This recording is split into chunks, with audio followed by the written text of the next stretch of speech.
गोड़ लगे छी सब गोटे के। हम छी कल्पना झा। आइ बाबा विश्वनाथ के असीम कृपा से एखन बनारस आयल छी। तो इच्छा भेल जे एकटा बाबा के भजन सुनबियनि। संजोग से हमरा संगे एकटा मालती जी सेहो आयल छथिन जे बड़ सुंदर भजन गबै छथिन। तो हम दुनू गोटे मिलकर बाबा के भजन प्रस्तुत कर रहल छी। आशा करै छी जे अपने लोगन के नीक लागत। जब नीक लागत तो अपन आशीर्वाद जरूर दें।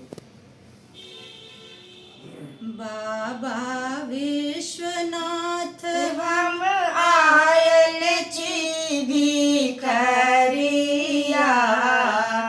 आहाँ के दुआरिया ना। बाबा विश्वनाथ हम आयल छी भिखरिया,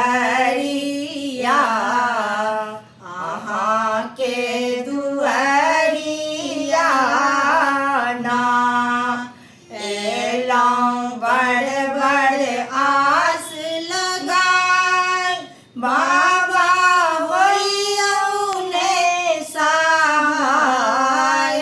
एलौं बड़ बड़ आस लगाय, बाबा होइयौ ने सहाय। बाबा होइयौ ने सहाय।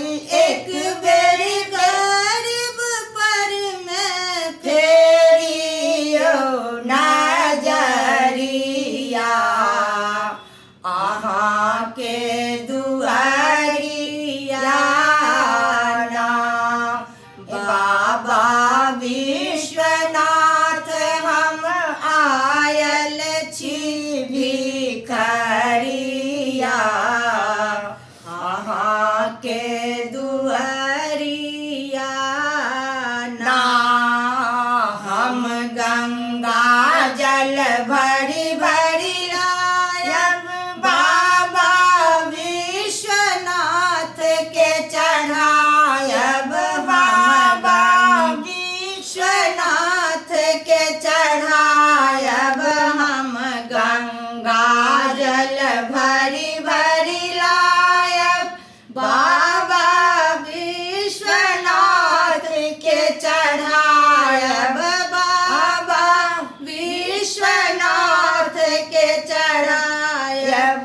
मैया पार्वती सा करब हम अरजिया, आहाँ के दुआरिया ना।